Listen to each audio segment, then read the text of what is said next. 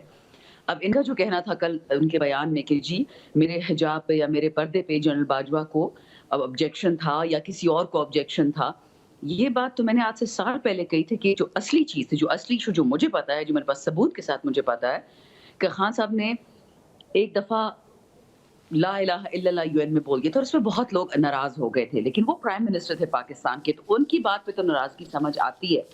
اب اس کے علاوہ اگر کچھ ہوا ہے جو ذاتی لیول پہ ہوا ہے, نہیں, اپنے لوگوں سے کوئی ناراض ہوا تھا چندانا صاحب, اپنے لوگوں میں سے کوئی ناراض ہوا تھا, اپنے لوگوں میں سے کوئی ناراض ہو گیا تھا کہ خان نے لا الہ الا اللہ کیوں بول دیا؟ نہیں, یہ جو ایک انٹرنیشنل ہے نا اسٹیبلشمنٹ ہم اسے کہتے ہیں, ان کو اس بات سے بہت مسئلہ تھا کہ عمران خان نے یہ کیوں کہا. تو یہاں تک تو مجھے پتا ہے کہ عمران خان کو ایز اسلامسٹ وہ دیکھتے تھے, اس میں کوئی شک نہیں ہے, لیکن لا الہ الا اللہ کہنا doesn't make you an Islamist, it simply makes you a Muslim. اب دوسری بات جو انہوں نے کل کہی ہے کہ وہ مدینہ جانے پہ اور جوتے مطلب اتار کے مدینہ جانے پہ یا ان کے پردے پہ آبجیکشن ہوئی ہے, اور جنرل باجوہ کہہ رہے کہ میں نے نہیں کی. اب دیکھیں اس میں اتنی ساری باتیں ہیں نا, گند ہے بیچ میں جو کھل سکتے ہیں, تو ادھر میں جانے نہیں چاہتی, کیونکہ جنرل باجوہ صاحب نے بہت ساری باتیں کی جو اب جھوٹ ہو گئی ہیں. اب تو ڈونلڈ لو کی بھی جان نکلی ہوئی ہے, وہ کہہ رہے کہ ہاں میں کمپلیسٹ تھا, لیکن اب مجھے بچاؤ کسی طریقے سے. اب ڈونلڈ ٹرمپ کی گورنمنٹ آ رہی ہے, تو اب تو جو اینٹی ٹرمپ تھا اور پرو بائیڈن تھا, ان کے بھی احتساب بہت سارے ہونے ہیں.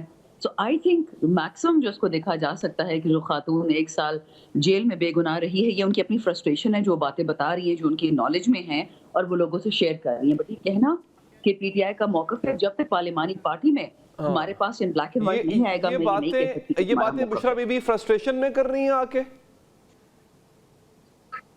دیکھیں وہ جس سے گزری ہیں 1 سال سے, وہ نہ حق قید میں تھی, بے گناہ کی, صرف عمران خان کی بیوی ہے, تو ان چیزوں سے کس کو مطلب فرسٹریشن نہیں ہوگی, انسان ہے نا. تو پھر اس کا مطلب ہے جو کچھ انہوں نے کہا ہے فرسٹریشن میں ہی کہا ہے چندانا صاحبہ, تو وہ آپ کو لگتا ہے وہ ٹھیک کہا ہے انہوں نے؟ دیکھیں انہوں نے یہ کہا کہ ان کے کچھ جاننے والے ہیں, اور انہوں نے بتایا کہ جنرل باجوہ نے یہ کہا ہے, ٹھیک, تو یہ ہیرسے میں آ گئی ہے کہ باجوہ کے جاننے والے نے ان کو بتایا, پھر انہوں نے آ کے ٹی وی پہ بتایا ہے. تو ابھی تو ان سب کو کراس ایگزامن کرنا پڑے گا کہ کون کیا کہہ رہا ہے, بٹ اتنی بڑی بات ٹی وی پہ کوئی کہہ دے, اس میں نا اس میں کوئی نہ کوئی صداقت تو ہوگی نا اس میں. اچھا اوکے, آپ کو لگتا ہے کہ اس میں کچھ نہ کچھ تو ہوگا, کچھ نہ کچھ تو سبسٹنس اس میں ہوگا. شبنم صاحبہ, اس میں نا ایک پوری کانسپریسی نظر آتی ہے. کیسے؟ وہ یہ کہہ رہی ہیں کہ باجوہ صاحب کو کالز آنا شروع ہوئی کہ کس کو اٹھا کے لے آئے ہو, ہم یہاں پہ شریعت نافذ کرنا چاہتے تھے, اور پھر اس کے بعد تحریک انصاف کے بانی کے خلاف یہودی ایجنٹ کا پروپیگنڈا شروع ہو گیا. اچھا, جو چیز ویزیبل ہے ان میں سے اس کے 2 پورشنز ہیں. ایک جس کا ہمیں کچھ نہیں پتا کہ باجوہ صاحب کو کال آئی نہیں آئی, یہ جملہ بولا گیا, کس کو اٹھا کے لے آئے ہو کہ نہیں لیا, یہ ہمیں نہیں پتا. لیکن ایک چیز کا ہمیں پتا ہے کہ عمران خان کو یہودی ایجنٹ تو کہا گیا, برملا کہا گیا, یہ تو ہو, یہ پروپیگنڈا تو ہوا. عمران خان کو کیا کہا گیا؟ یہودی ایجنٹ تو کہا گیا نا. عمران خان کیا کہا گیا؟ یہودی ایجنٹ, یہ تو کہا گیا, یہ تو کنفرم ہے نا. جی, تو کیا یہ سب کچھ ہوا ہیر سے نہیں, یہ باقاعدہ کانسپریسی ہے جس کا ذکر بشرا بی بی کر رہی ہیں.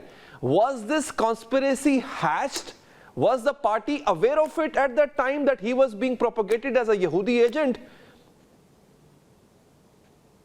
I have absolutely no idea. جی مجھے تو اتنا پتا ہے, میں نے آپ ہی کی شو پہ ایک دفعہ کہ پہلی دفعہ میں نے یہ بات کہی تھی کہ مجھے جس ایمبیسی میں اسلام آباد میں بلایا گیا تھا, مجھے تو اتنا کہا گیا تھا کہ جنرل باجوہ کو عمران خان نہیں پسند, اور وہ چاہ رہے ہیں کہ خان صاحب چلے جائیں, آپ اپنی سیاست بچائیں. آپ ہی کی شو پہ میں نے کہا تھا پہلی دفعہ, اور بلاول یا مریم آپ کسی ایک پارٹی میں چلی جائیں یا فضل الرحمان صاحب کے ساتھ, ایسا سوال ہی پیدا نہیں ہوتا. یہ میں آپ کو بتا رہی ہوں بات جنوری فیبری 2022 کی, تو میں تو اس کی چشمدید گواہ ہوں کہ امریکہ یا برائیڈن نے جو کیا اس کی تو میں گواہ ہوں, لیکن اس کے علاوہ کیا ہوا, کیسے ہوا, I have no knowledge of that.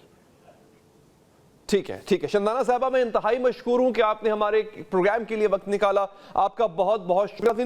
ہم وقفہ لیں گے اور وقفے کے بعد آپ کو بتائیں گے کہ کیا پی ٹی آئی کو اب کی بار حکومت روک پائے گی، پی ٹی آئی کی تیاریاں اس وقت کس حد تک بہترین ہیں، کس حد تک انہوں نے ماضی سے سیکھا ہے، اس سب پر بات کریں گے وقفے کے بعد۔ بریک کے بعد حاضر ناظرین، بشرا بی بی کے سعودی عرب کے خلاف متنازع بیان نے سعودی عرب کو بھی حیران و پریشان کر دیا۔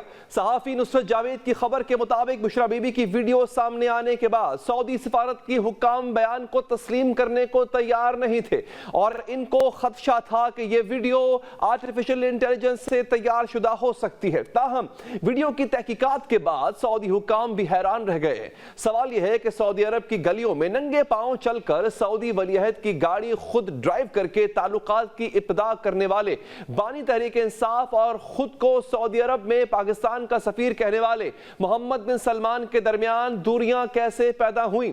سعودی عرب جو اس وقت 28 لاکھ کے قریب پاکستانیوں کو روزگار مہیا کرتا ہے، یہ وہی ملک ہے جس نے 2018 میں تحریک انصاف کی حکومت آتے ہی اس کی امداد کی، جس سے IMF قسط ملنے کی راہ ہموار۔ ناظرین، ایسا پہلی بار نہیں ہوا کہ پاکستان تحریک انصاف کے بیانات کی وجہ سے پاک سعودیہ تعلقات مسائل کا شکار ہوئے ہوں۔ ناظرین، ماضی میں بھی کئی بار پی ٹی آئی کے بیانات کی وجہ سے دونوں ممالک کے تعلقات میں دراڑیں پیدا ہوئیں۔ 2018 میں تحریک انصاف نے حکومت سنبھالی تو سعودی عرب نے نئی حکومت کو صدقے دل سے قبول کیا۔ سعودی ولی عہد نے بانی چیئرمین کو اپنا بڑا بھائی تک ڈکلیئر کر دیا، لیکن پھر اچانک بانی تحریک انصاف کے مزاج نے پلٹا کھایا اور یہ تعلقات خراب ہوتے چلے گئے۔ یہ بات تب شروع ہوئی جب شاہ محمود قریشی نے کشمیر کے بارے میں اسلامی ممالک کے کردار پر گفتگو کی اور OIC کے متبادل فورم بنانے کی دھمکی دی، جبکہ بانی تحریک انصاف نے 2019 میں ملیشیا کے مہاتیر محمد اور ترکیہ کے طیب اردگان کے ساتھ مل کر OIC کے متبادل پلیٹ فارم بنانے کی حکمت عملی کی کوششوں کا آغاز کیا۔ اسی دوران پاکستان میں سعودی سفیر Nawaf Saeed Al Malki army chief general Qamar Javed Bajwa سے ملے۔ یہی نہیں بلکہ میڈیا پر خبریں رپورٹ ہوئیں کہ سعودی عرب نے پاکستان سے $1 ارب واپس مانگ لیے ہیں۔ یہ وہی رقم تھی جو تحریک انصاف کی نئی حکومت کو بحران سے نکلنے کے لیے سعودی عرب نے فراہم کی تھی۔ اس حوالے سے صحافی جاوید چودھری نے 19 فروری 2023 کو اپنے کالم میں تہلکہ خیز دعویٰ کیا۔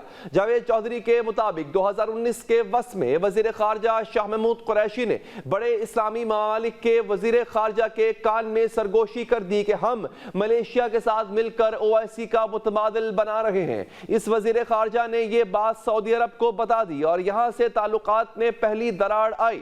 19 دسمبر 2019 کو کوالالمپور سمٹ تھی۔ سعودی عرب چاہتا تھا پاکستان اس میں شرکت نہ کرے۔ بانی تحریک انصاف پیچھے ہٹنے کے لیے تیار نہیں تھے اور یوں تعلقات تقریباً خاتمے تک پہنچ گئے۔ اس موقع پر طاہر اشرفی نے مرکزی کردار ادا کیا۔ 14 دسمبر 2019 کو کوالالمپور سمٹ سے 5 دن پہلے بانی تحریک انصاف وزیر اعظم پاکستان کی حیثیت سے سعودی عرب پہنچے۔ وہ ہوٹل میں بیٹھے رہے لیکن ولی عہد نے انہیں نہیں بلایا۔ اس دوران بانی تحریک انصاف نے ریسٹورنٹ میں کھانے کی میز پر کراؤن پرنس کے خلاف تقریر شروع کر دی۔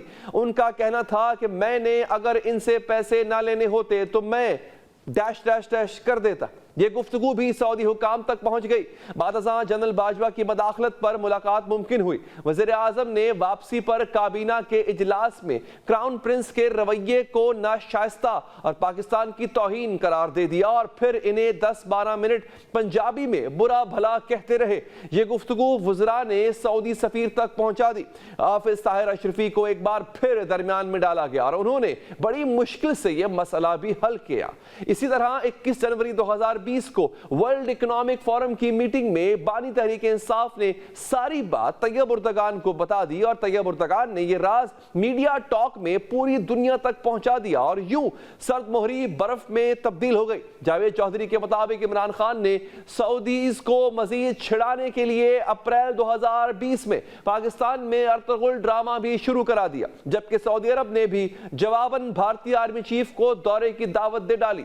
جاوید چودھری کے مطابق یہ خطرے کا آخری الارم تھا، کیونکہ اسٹیبلشمنٹ کی ریڈنگ کے مطابق بھارت سعودی عرب کو عسکری ٹریننگ اور مسلمان فوج دینے کے لیے تیار تھا۔ اسٹیبلشمنٹ کو ایک بار پھر درمیان میں آنا پڑا۔ جنرل فیض حمید کی کوششوں سے بھارتی آرمی چیف کے دورے کی تاریخیں تبدیل ہوئیں اور اس کی ولی عہد کے ساتھ میٹنگ بھی نہ ہو سکی۔ کالم نگار کے مطابق یہ آخری حد تھی۔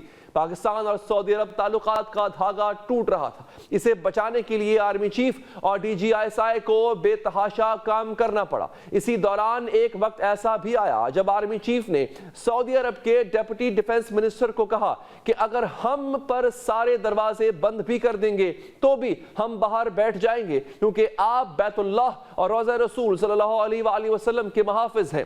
یہ سن کر ڈیپٹی ڈیفنس منسٹر اٹھا، اس نے آرمی چیف کو سینے سے لگایا اور کہا آپ اور میں آج سے بھائی ہیں، آپ کا کوئی بھی مسئلہ ہو آپ مجھ سے براہ راست بات کریں۔